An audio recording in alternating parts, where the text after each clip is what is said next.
Well, hello, everyone, and welcome to the Tenpenny Files. I'm your host, Dr. Sherri Tenpenny. The Tenpenny Files isn't just another podcast. I hold daily discussions with guests whose research has discovered evidence that challenges official narratives in the commonly seen headlines. Topics span the spectrum from national government and astronomy to food and fitness to vaccines, health, and health policy. And every week I talk to authors and pastors about faith and biblical principles. I want to introduce you to topics that you've never heard of before, or topics you wish you'd had more time to explore but didn't know where to begin. For listeners ready to question the mainstream stories that you've been told, the Tenpenny Files is the show for you. Join us here every day, Monday through Friday at 3 p.m. Eastern, to hear from authors and documentary filmmakers who have something important to say but have often been silenced or censored. Before I introduce to you today's special guest, I want to encourage listeners to become a Tenpenny Prime member and support this show. You benefit from a monthly white paper, recorded presentations, and an amazing end of the month Ask the Expert Masterclass. Every month that we do these classes, we think this is the best one until the next month.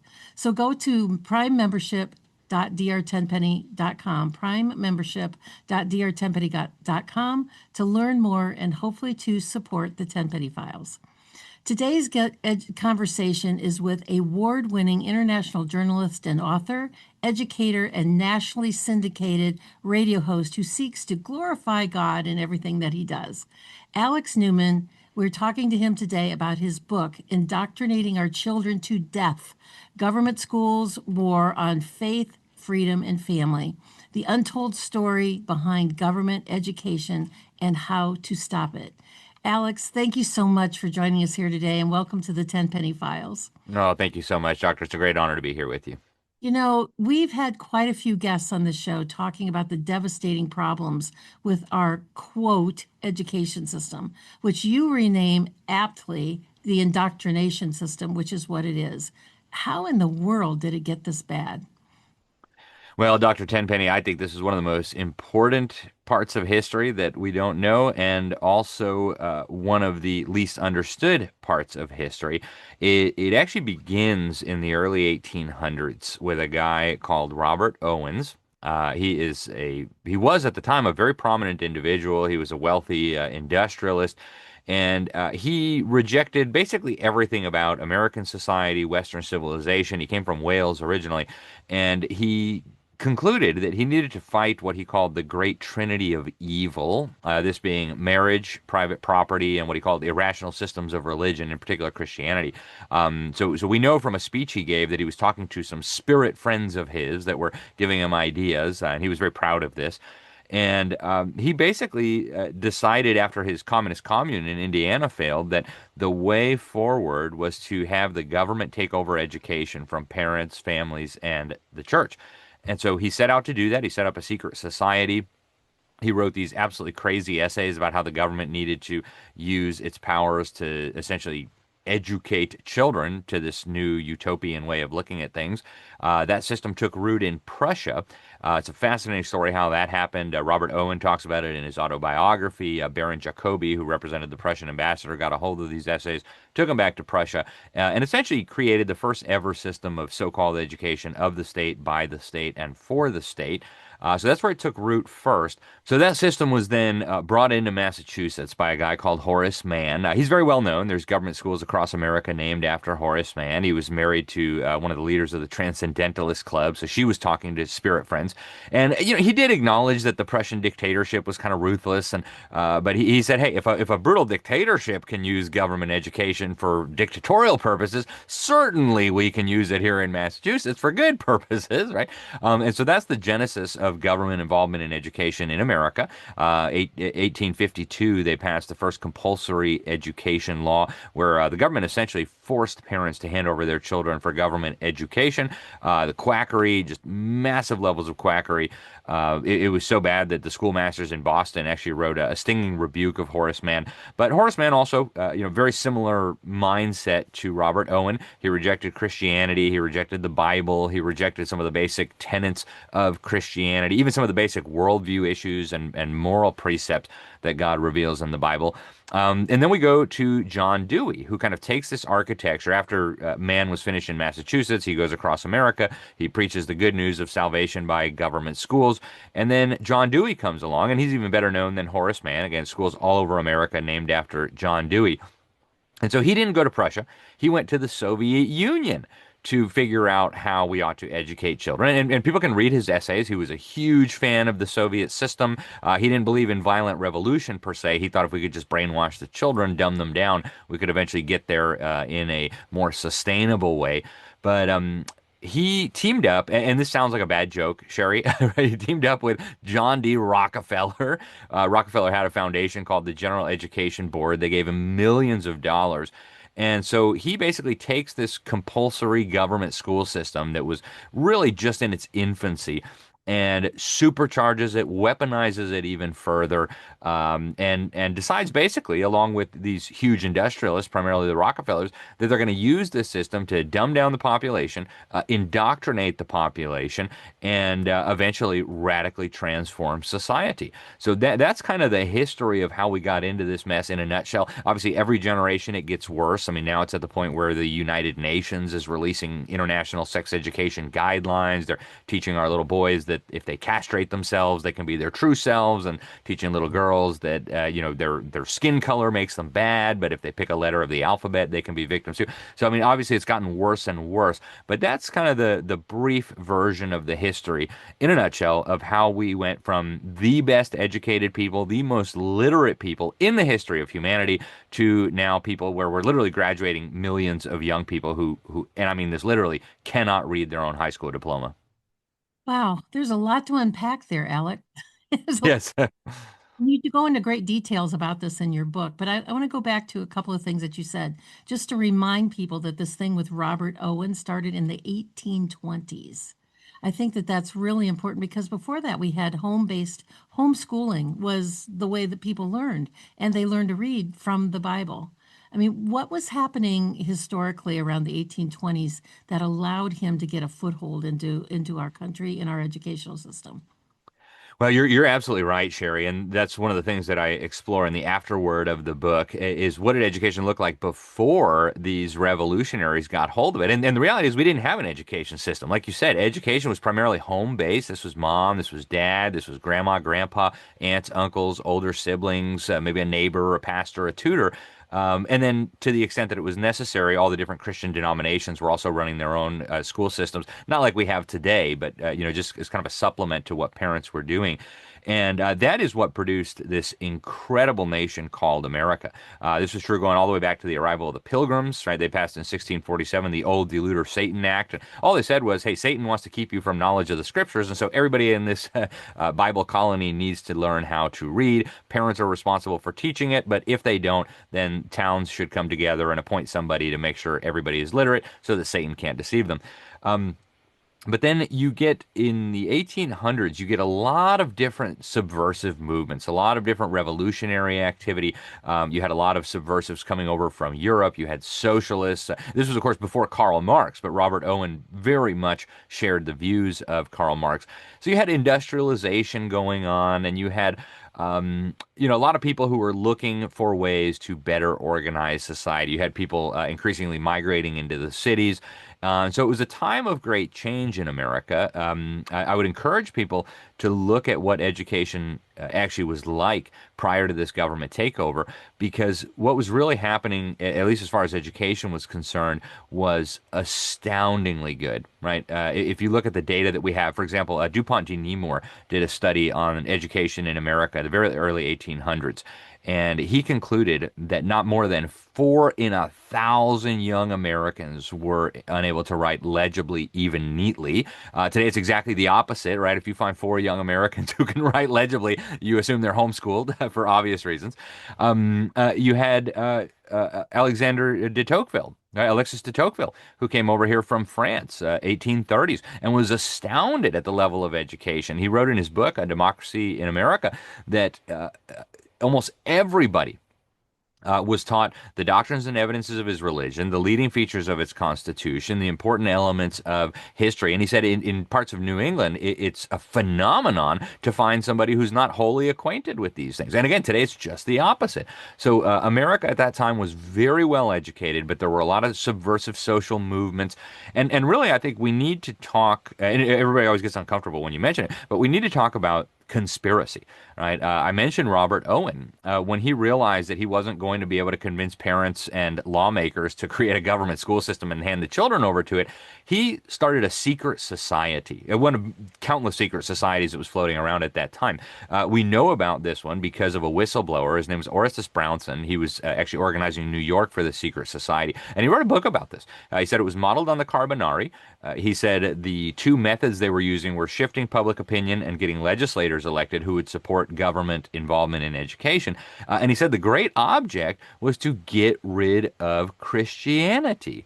So you had all these different movements kind of coalescing, and so many of these subversive movements decided that the best way to fundamentally transform society, to borrow a term from Barack Hussein Obama, was actually to have the government use its coercive power to educate children and change their values, their attitudes, their worldview, their beliefs. And of course, here we are. The literacy in this country, and you go into this in detail in your book, the literacy in this country the first edge of the decline to where we are now started with man and his whole word reading. Tell us a little bit about that and what kind of a disaster that was. Yeah, this is so important, Sherri. And, I'll say right off the bat, I don't know that Horace Mann had nefarious intentions when he brought this quackery into the system, but we know that later generations of educators did. And so we'll get to that. But we have in the English language and also virtually all of the Western languages something called a phonetic writing system. And what that means, very simply, is that when we write things down, we're using symbols that represent sounds, right? And so, I mean, everybody should have an understanding of this. Unfortunately, a lot of people don't. But a P stands for P. Right, a B makes a B sound, and depending on how you combine those together, you can express in writing virtually anything that you can say. And so this was a marvelous development. It was a huge leap forward by the Phoenicians, and it's a marvelous way of communicating in written form thoughts, ideas, etc. What Horace Mann got hold of was a system that was radically different. It was actually a return to previous writing systems that had existed. And so in his view, what needed to happen was instead of teaching children that each letter is a symbol representing one or more sounds and then you blend those together, he wanted children to learn words as if the words themselves were the symbol. So just take a simple word like cat, for example. Someone who reads properly would say, okay, C makes a k sound, A makes a sound, T makes a t sound. You blend them together, and cat, we all know, fluffy little feline with funny ears and, nice critter. We all understand that, right? We should. What Horace Mann said is, no. It'll be more effective if we teach them to look at that series of squiggly lines, the C, the A, and the T, and recognize that when they see those squiggly lines, that means cat, right? Very much like the word itself is the symbol rather than a collection of symbols. And so in his defense, he got this idea from Reverend Thomas Gallaudet. This was a well-intentioned man, I have no doubt. He was running the Hartford in Connecticut, the Hartford Asylum for the Deaf and the Dumb, which is what they used to call mute people back then. And of course, deaf people can't hear sounds. And so his idea was, well, how can we teach them to make sense of what's on a page? And he thought, well, maybe we could teach them to memorize the symbol, the words as if they were symbols, and then if they're really smart, maybe they can memorize a few hundred, a few thousand, and they'll at least have some sense of what's going on this page. So for deaf people, for mute people, that was actually a really, really good innovation. Now, Horace Mann figured, hey, if it works good for deaf people, I bet it'll work even better for non-deaf people. And so he introduces it into these government schools that he's setting up in Boston, or taking over in Boston.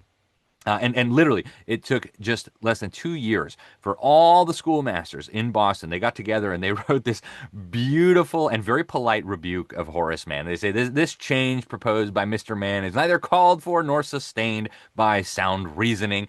And, they went on to explain why this doesn't work. This isn't how you teach people to read. We all know better. And Mr. Mann should keep his silly opinions to himself.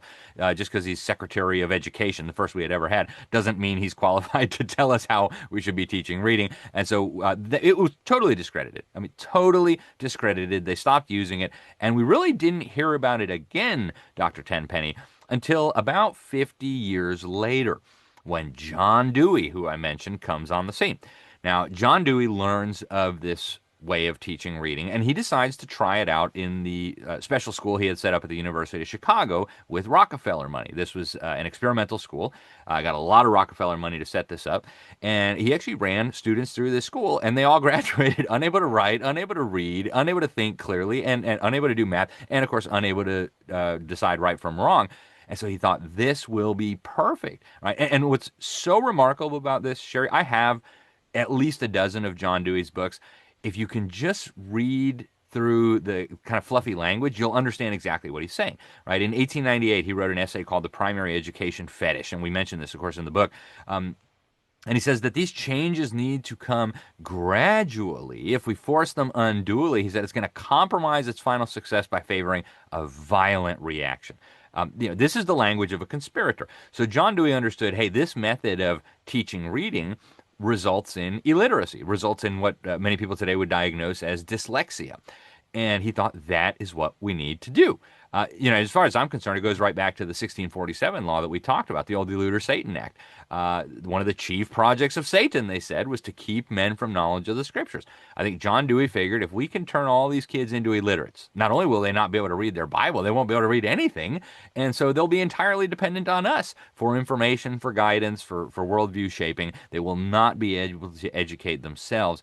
And John Dewey, from his perch at the University of Chicago, then goes to the Teachers College at Columbia University, which is, of course, even to this day, the premier college of education in the world. It is, towers above all the other colleges of education. And from there, he trained up legions and legions of administrators and professors of education, textbook writers. He actually cooperated on some of these textbooks, and they fanned out across the entire country and institutionalized this quackery that had been debunked under Horace Mann. And this is what's going to sound really incredible to people. This same quackery is still in use today in government schools across America. It's part of Common Core. In kindergarten, they have the kids memorizing whole words. So it is a massive crime being perpetrated against our children, and it is the reason, not a reason, the reason why, according to the federal government's own data, about 50% of Americans today are functionally illiterate. I think that's so fascinating about Dewey. Now, I think John Dewey that you're talking about is the same Dewey that came up with the Dewey Decimal System for libraries. Is that correct? No, that was actually a different Dewey, and as far as I can tell, that Dewey was a nice guy. This Dewey is a very subversive individual. So. When I first started, I thought, well, the only thing I know about Dewey is the Decimal System, but this is a different guy, and he really was really nefarious. And you go into depth about that about your book. Now, the thing that's always curious to me, and it's when when any thinker comes along, like Marx and Mao Zedong, and now you've pointed out this guy Owens and Mann and Dewey in our country. Why did people listen to them? How did they get such a huge, strong foothold to transform everything when you consider the population at the time? Why did they, which was mostly Christian, Bible bearing, going to church, and all these things? Why did they listen to them, and why did they allow this to happen? Yeah, that's a great question, Sherri. And I think there's several things going on here. One is money. They had enormous amounts of money, and as we know, most people in the world today are motivated by money. And I don't mean that necessarily as a criticism. Everybody's got to, feed their children and pay their mortgage and all that. But people are motivated by money. So when Rockefeller comes along and gives you a big, huge pile of money, the guy he actually put in charge of his foundation wrote extensively about what they were doing. He said, in our vision, we're going to be able to mold these people, and we don't need statesmen and philosophers and writers and poets and even attorneys and preachers. We want workers. We want dumbed down workers. So money was a huge, huge factor. A second factor was deception. Right, the quote that I just mentioned from Dewey is very representative of his strategy overall. I mean, he didn't go out and tell people, "Hey guys, we're going to turn your children into commies who can't read." Right? He would have been tarred and feathered. That's why it had to come gradually. And so, if you read his books, you'll see he's constantly talking about democracy. What he really means is socialism, communism, but he always calls it democracy. And so an average everyday American reads that, oh, I like democracy. That doesn't sound too terribly offensive. So huge amounts of money, deception, ignorance, lack of understanding of the scriptures, right? I mean, the Bible speaks so clearly on all these issues, and God's opinion, I'm sorry, fundamentally contradicts and is in opposition to everything that John Dewey was advocating. So you have ignorance, huge amounts of money, and then also fear, right? And we've seen this fear used and weaponized over and over again. I mean, you've seen it in the healthcare system. I mean, COVID was maybe the ultimate example of that. Be afraid, you're going to die unless you take our wonder shot. But they did the same thing in the education realm, right? I mean, Sputnik was a really good example. U.S. government helped the Soviets put this satellite up, and then they said, "Oh, look, our children are too dumb to compete with the Soviets. We better have more control. We better take more power." And so John Dewey and his cohorts manipulated people to believe that you needed this expert class and you needed all these new innovations. In fact, that was totally untrue. Americans, again, were the best educated people in the history of the world. And then another big part of it, too, was social engineering by the government. Prior to World War I, most American children, even though we did have a government school system, most American children were still primarily homeschooled and private schooled. World War I brought about a really dramatic shift in America because they sent the men all off to die in the war. They sent the women into the factories because the men were dying in the war and couldn't, build the bombs and the tanks and the planes that needed to be built for the war. And they said, well, what do we do with all these children? And the government said, oh, don't worry. We have a plan for you. We'll take them 5 days a week for 8 hours a day. Then they do homework. So you all can do what we're telling you to do. Men, you can go die in the war. Women, you can go work in the factory. We'll take care of your precious ones. So I think it's a combination of those things. But really, if people had known what John Dewey and his associates were up to, and they should have known. I'm not trying to excuse them here, right? John Dewey and his buddies ended up creating the Humanist Manifesto that I hope we can talk about a little. They told us what they believed, right? There is no God. You are God. Communism is great. We need to rearrange the economy, et cetera, et cetera. He told us what he thought about the Soviet Union. So we should have known, but really, I think it was those things: massive money, fear, ignorance, and manipulation. Well, it's the same thing that's happening today. That's right. The same thing today. In your book, Indoctrinating Children to Death, which is just such a great title because it's really what it is, I think I counted 43 endorsements.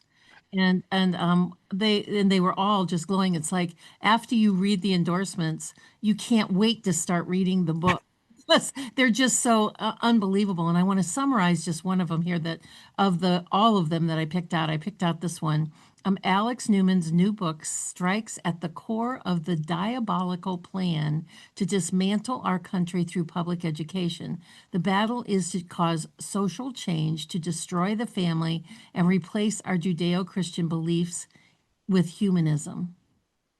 Why were they so intent on doing that, and why are they still so intent on doing that?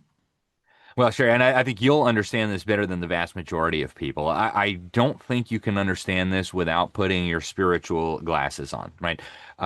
This is a spiritual war. You know that. I know that. We've both been talking about it for a long time.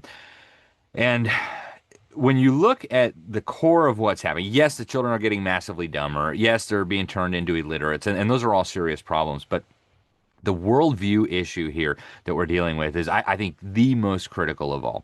And so you look at John Dewey's new religion, humanism, and this isn't like secret, right? You can go to any search engine right now, look up Humanist Manifesto, and you'll see Humanist Manifesto 1 will pop up. They've released subsequent editions, and they'll tell you what this is about. John Dewey was one of the primary architects of this. He got together with some of his progressive friends, and they said religious humanists regard the universe as self-existing and not created. In other words, there is no God, right? You are God. I'm God. Because since there's no real God, well, I'll be God. I'll decide what's right and wrong. You decide what's right and wrong.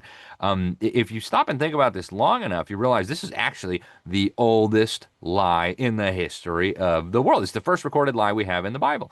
Genesis chapter 3, it's what Satan says, right? Ye shall be as gods, knowing good and evil. And so this is kind of that deception there. And it is fundamentally spiritual. Now, there's obviously political ramifications here.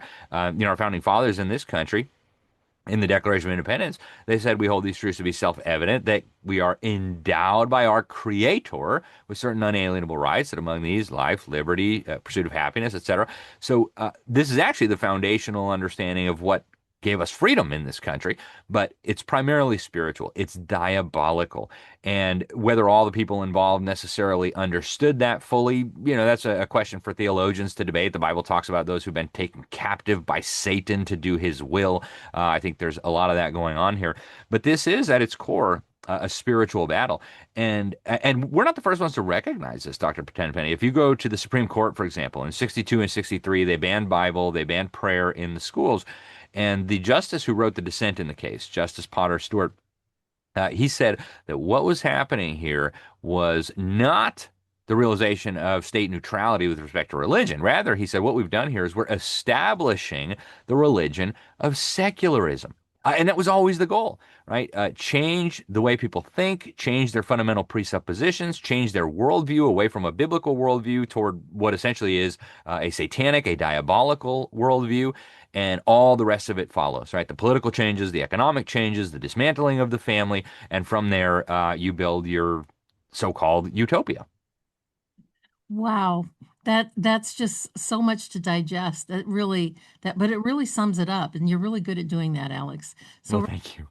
really, seriously, this is a good place for us to take a deep breath and let all that great information sink in so that we can take a short break to hear from our sponsors at AmericaOutloud.news. America Out Loud Talk Radio plays the Tenpenny Files on the iHeartRadio network daily, Monday through Friday at 3 p.m. Eastern.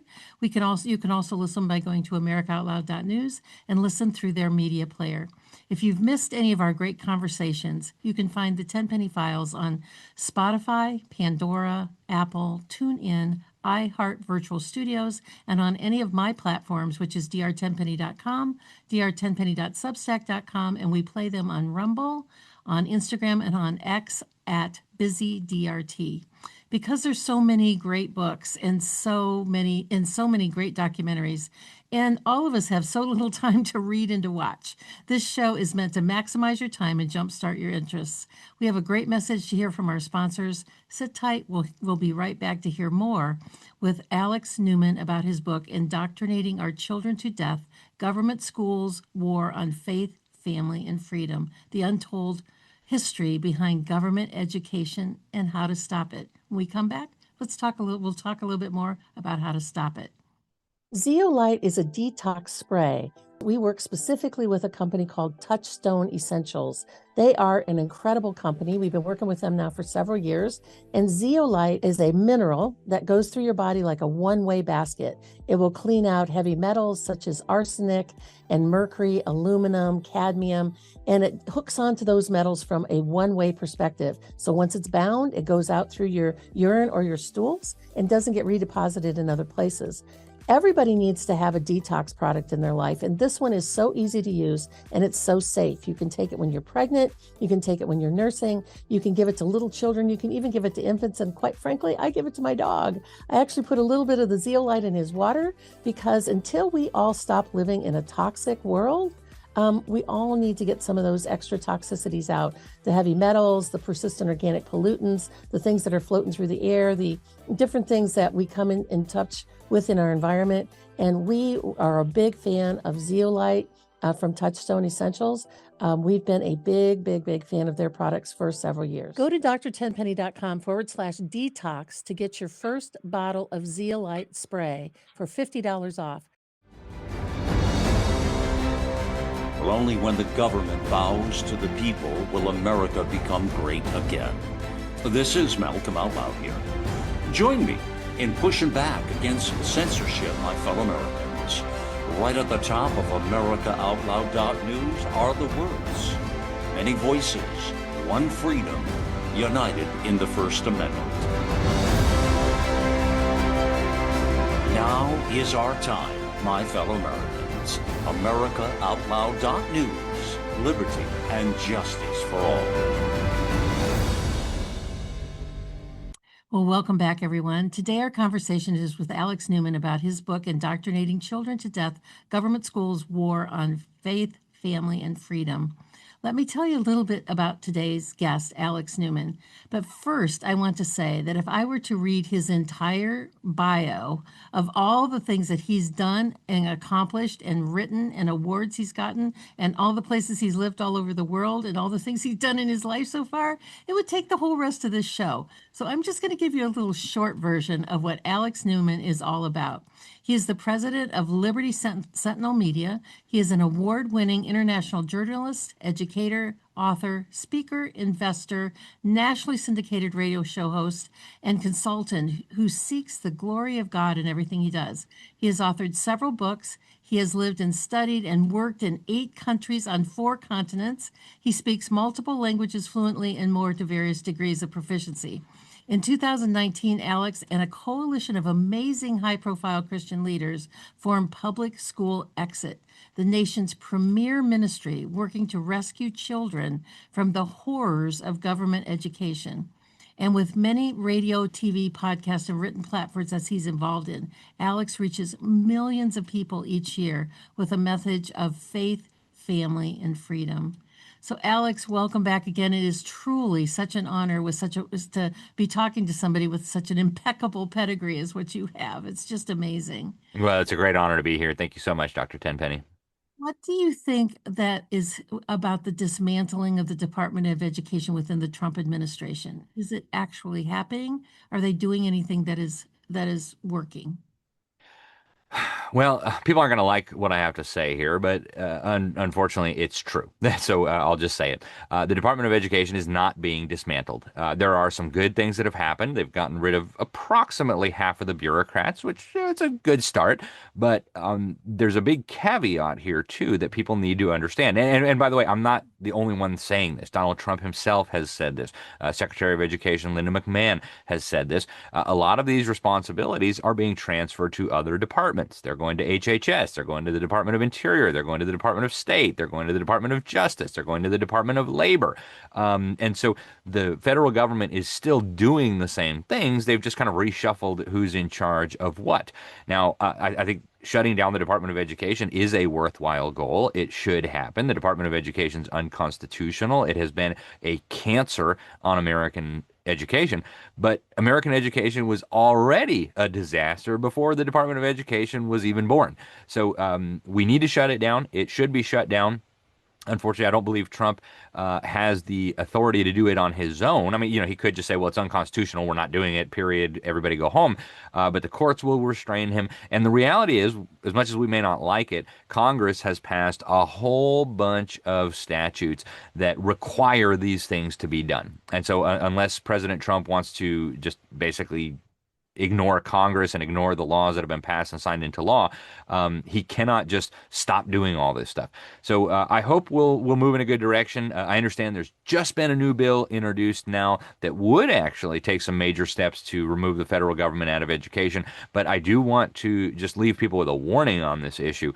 Even if the Department of Education was shut down tomorrow, and it should be, even if UNESCO, the UN's education agency, was shut down tomorrow, and it should be, and I'm very grateful to Donald Trump for announcing that we are leaving this vile organization, it would not fix the problem. Your local government school would continue teaching lies. Your local government school would continue dumbing down and indoctrinating and sexualizing the children. And that's true across the country. I don't care if you're in the free state of Florida like me, or Oklahoma, or South Carolina, or New York. It's happening everywhere. And so, yeah, I mean, that's not what people want to hear. I know everybody wants to rah, rah, rah, hooray, everything's solved. It's not solved. We have a long way to go. But at least, Sherri, and here's, I think, one piece of good news. At least the Overton window is shifting. And people are now talking about these issues in a way that even just a few years ago would have been impossible. Yeah, I think that that's really true. And like I said at the beginning of the show, we've had quite a few homeschooling experts and people on this show that have written incredible books talking about the problems with our educational system and the wokeism and all the things that are happening that's starting in preschool now. And if they haven't completely indoctrinated kids by the time they graduated from high school, well, they got another shot at them when they send them to college, because it's just as bad or less.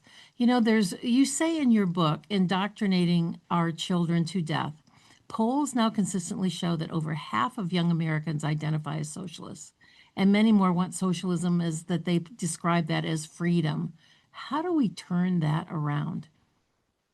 It's a very good question. I believe at this point it is probably going to take miraculous intervention, divine intervention by God Himself. I think we're really in need of a miracle. And thankfully, God does miracles all the time. I mean, there's been so many times in history where it looked like everything was coming to an end, everything was crashing down, and God intervened in some miraculous way. But the idea of what can we do to help this, I would start by just addressing parents and pastors. Uh, you have a very critical role in this. And that's the good news, right? You don't have to get a law changed by Congress. You don't have to elect a new person to be the president or the state legislator. Right now, in every one of the 50 states, any parent, with a tiny handful of exceptions who are maybe under court order because of a divorce or something, but almost every parent in this country, in every one of the 50 states, can withdraw their child from government school tomorrow, right? Just call them up, depending on your state law. There's different laws in each state, so check your state laws.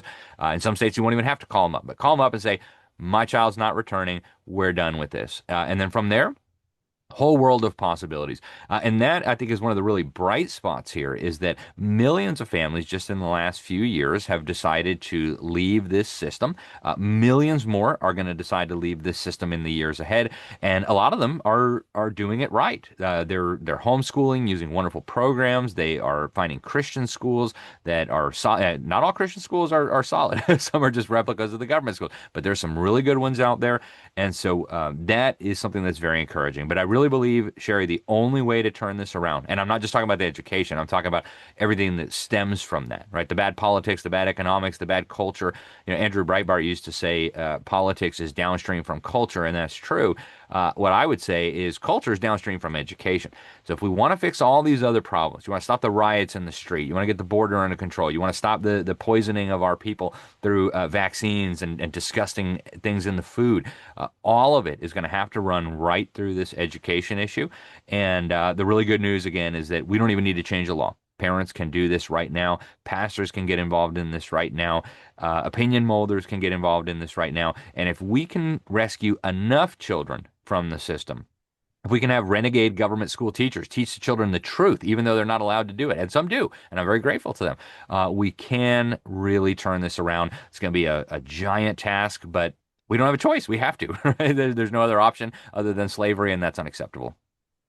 I've been listening. It's probably been at least 3 years, maybe 4 years. I listen all day long from the time I get up till I go to bed to it's a Christian internet radio station out of Orlando, Florida. And they've been talking about that there's 3 large school systems in Central Florida that are closing because they don't have a high enough enrollment. And they were kind of mourning this whole thing about how bad that is for the kids and what are they going to do with all these buildings? And they were having school board meetings talking about that perhaps they can consolidate into one, but then what would they do with the other properties? And I'm like saying, yeah. Hey, go. That's fantastic. And they're kind of saying how bad that is, which kind of surprises me for a Christian radio station. But it's kind of representative of what's happening in our churches and the way that people think. And you are very involved in the homeschooling. I think you think you even have a program, don't you, Alex? Yes. Well, I've been homeschooling my children from the time they were born. So we've got 6 children now. My oldest is about to turn 16, and we've been homeschooling the entire time. None of my children have ever stepped foot in a school, let alone a government school, and they never will. I actually serve as a fellow at Classical Conversations. It's one of the wonderful programs that we use. It's actually the biggest homeschool program in the world. They've got maybe 130,000 students, and it's marvelous. I can't say enough good things about it. Robert Bortons, the CEO, is a good friend, and I've worked with him on a lot of projects. We also, I serve on the board of something called the Freedom Project Academy. It's an online classical K through 12 Christian school. I serve as the volunteer executive director of Public School Exit. It's a ministry where we're getting children out of the government schools. We're working with churches nationwide to start Christian schools. So I'm doing a lot of things like that. In addition to the things I do to pay my bills, my journalism and my business, because I think it's just so essential. So there's a lot of great homeschooling programs out there. In fact, just you mentioned Central Florida. Just this Sunday, a few days ago, I was preaching on what the Bible teaches about education at a wonderful church in Orlando, Liberty Church of Orlando. But to your point, Sherri, the reality is Christians have not been thinking about this correctly for close to a century now. Originally when the government started getting involved, if you go back to Horace Mann, if you go back to John Dewey, pastors were mad, right? There's a story that John Taylor Gatto tells. He was the teacher of the year in New York City and then New York State. He says that in Massachusetts, they had to call out the militia to force parents to hand their children over. And so ministers used to warn about this stuff. But now all our pastors have been educated in government schools, and it's just the norm. So we just need to go back to the Word of God and see what it says. And that's the remarkable thing about these homeschool programs I'm mentioning.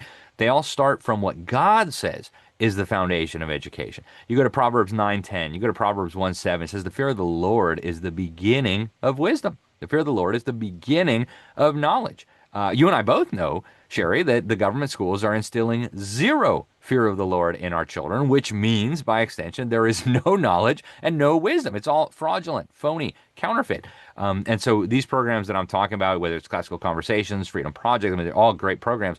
They all start from that foundation, the motto of Classical Conversations, and I just love this. I say it to anyone I can. The purpose of education is to know God and make him known. Right? And the world says, what? The purpose of education is so you can get a good job and make a lot of money and retire in Florida, drive a BMW. No, right? I mean, there's nothing wrong with making money, but the purpose of education is not to make money. Seek first the kingdom of God. The rest of it will be added unto you. The real purpose is to know our Creator, to understand what we're doing here, to have a relationship with it. And Harvard understood this, Sherri, and I know I'm just ranting here. Harvard University, when it was first started back in the 1640s by those wonderful pilgrims, in their original rules and precepts, they said the main end of learning, the main end of your studies, the main purpose of it all, they said, is to know Jesus Christ and to have him as the only sure foundation of all sound knowledge and wisdom. So that's where we really need to go. And I'll tell you, it breaks my heart that there are so many pastors in this country who either do not because they're scared or will not because they're ignorant speak out about these issues.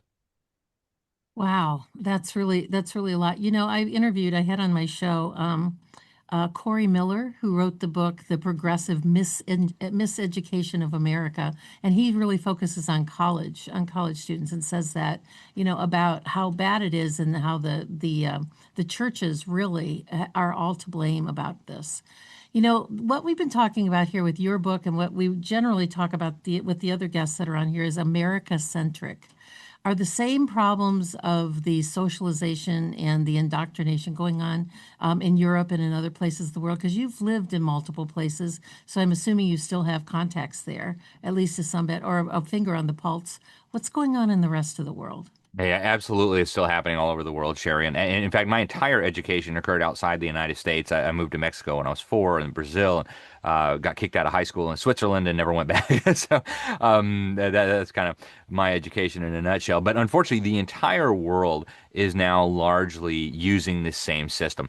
People think, oh, it's my school board, it's my state legislature, it's Congress, it's the Supreme Court. No, guys. Today, it's all coming down from the top. Now, yes, a lot of this evil began in the United States, but then the U.S. government and the United Nations have spread this cancer worldwide. And I'll give you some really, really clear examples of how this is happening. So the UN has their education agency. It's called UNESCO, the UN Educational, Scientific, and Cultural Organization. And incidentally, the first guy they put in charge of this monstrosity was Julian Huxley, who... Couple of quick fun facts. He was the head of the British Humanist Association, right? We talked about John Dewey and humanism. Wow, what a coincidence that an ideological cousin of John Dewey ended up running the global school board. And also, by the way, Huxley was the leader, the president of the British Eugenics Society, which you would think after World War II and Hitler, it'd be a little bit of a tough sell. But no, they put the leading humanist and the leading eugenicist in charge of making the whole world's education system look like America's. And so that process took time. And it is still ongoing. But let me give you just a couple of data points to show you how far along this is. In the year 2004, Bill Gates of hell, and I know you have followed closely his involvement in the vaccine stuff. I have followed more closely his involvement in education. So he goes over to UNESCO headquarters in 2004, signs a deal with them. My late friend Phyllis Schlafly actually got a copy of this and posted it online so everybody could see it. The deal called for Bill Gates and Microsoft to work with UNESCO to develop global education standards, global curricula for all the schools, global teacher training programs, and the technological systems to implement it all and make sure it was being followed worldwide. Now, Bill Gates flies back to the United States on his CO2 emitting private jet and immediately starts pouring millions of dollars. And by the time all said and done, he spent about 2.3 billion with a B on Common Core, which, American taxpayers have spent far more than that, but it all got started with Bill Gates. And if you listen to the ads from the Common Core, they bought ads to tell us how great Common Core was. This is, by the way, taught in every one of the 50 states. Don't listen to the lying politicians. It's everywhere. They tell you proudly that Common Core lines American education up with what they call international standards. That way, a student in Shanghai, they say, or Paris will learn the same thing as a student in Chicago or Seattle. So they've been telling us this.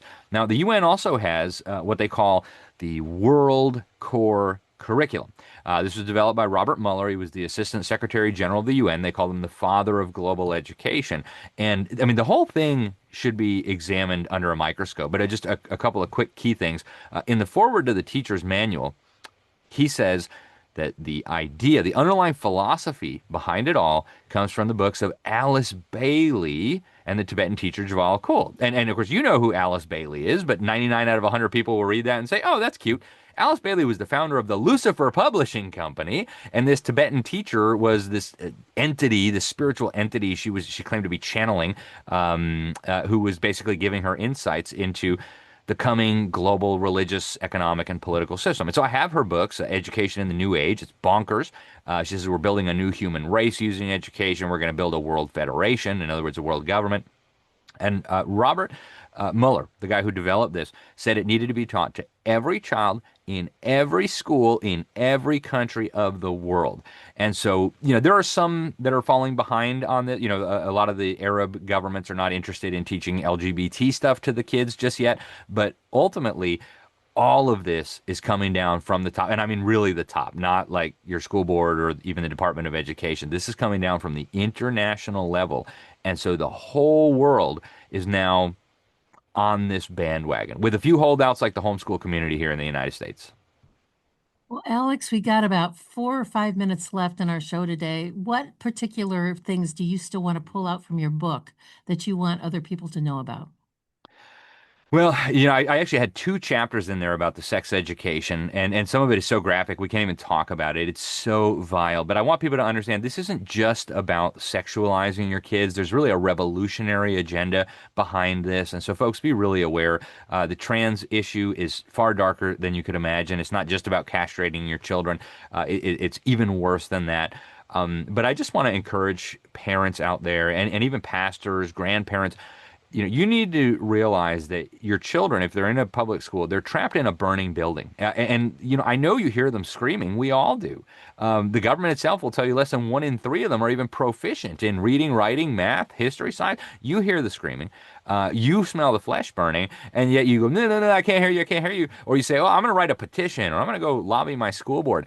That's not enough, right? If your children are in a real burning building, you don't write petitions, you don't harangue the school board, you run in the building, even if it costs you your life, and you rescue your child. And so in the strongest possible terms that I can, I want to urge parents to really think of the building like it's on fire. And I want to add, too, it's really an inadequate analogy. Because a burning building, that's going to hurt your children physically, yes. They may get burned, they may even die. But what's happening in these schools is worse than physical destruction. And that's happening now, right? Yes, they're being castrated, they're being mutilated, they're turning into drug addicts, or abortions, vaccines, all of it, we all know.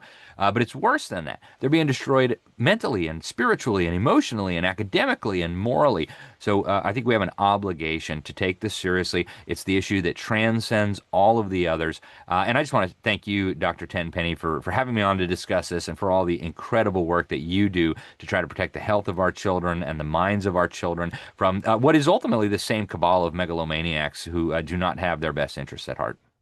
Well, thank you, Alex.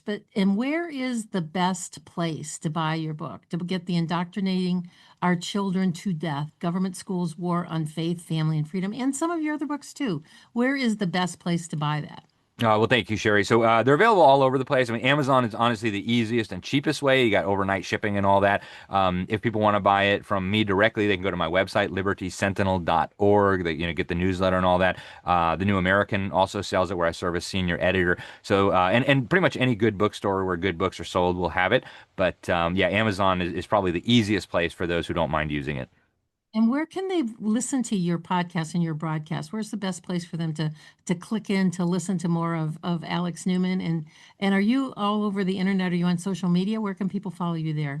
Yeah, the algorithms have done everything they can to delete me and bury me. I got kicked off Facebook and all the rest, but I am on X, Alex Newman _ JOU. They can listen to our programs, easiest place, libertysentinel.org or thenewamerican.com. And yeah, I mean, if you look hard enough, you'll be able to find me on any of those places or even a lot of the social media. Really great. Well, Alex, I want to thank you so incredibly much for being here with us today. This is, people who are listening to this, I'm sure you need to listen to it at least one more time. Alex talks really fast. It's like trying to drink from a fire hose, and he's just loaded with information, and you really should get this book. It's an easy read, but it's one of those books, if you get it in print, you will want to yellow highlight like every sentence because it's that important. And it really is important for what you're thinking about doing with your children if you haven't had them yet, what you're thinking you're doing with your children now, and particularly for your college-bound kids. You really need to know what you need to do to ground that in place. So with that, I'm going to close out with one of my favorite verses from the Bible. I close every one of my podcasts with, whether they are live or pre-recorded, and it's more important today than ever. Romans 12:12, rejoice in hope, be patient in trouble, because trouble will come, and be persistent in prayer because God tells us to pray without ceasing. So remember to lean into God, trust Him for everything. He won't let you down. We will see you tomorrow at 3 p.m. Eastern right here at AmericaOutloud.news and iHeartRadio. You can also listen to all of our shows on our platforms at dr10penny.com, our Substacks, and also to please follow us over on X. We just got notification just a few days ago that in print, in writing, that they are still completely shadow banning me and anybody else in relationship to that's trying to speak the truth, and all of us on the disinformation dozen. I noticed that in the last year and a half, the number of followers we've had on X have grown by maybe 1,000. And so I was highly suspicious that that was happening anyways, but then we got it in print. So please go and do your best to follow us. Share these podcasts everywhere because they're so loaded with information. So everyone have a great rest of your day. We will see you tomorrow or the next time on the Tenpenny Files. Goodbye and God bless.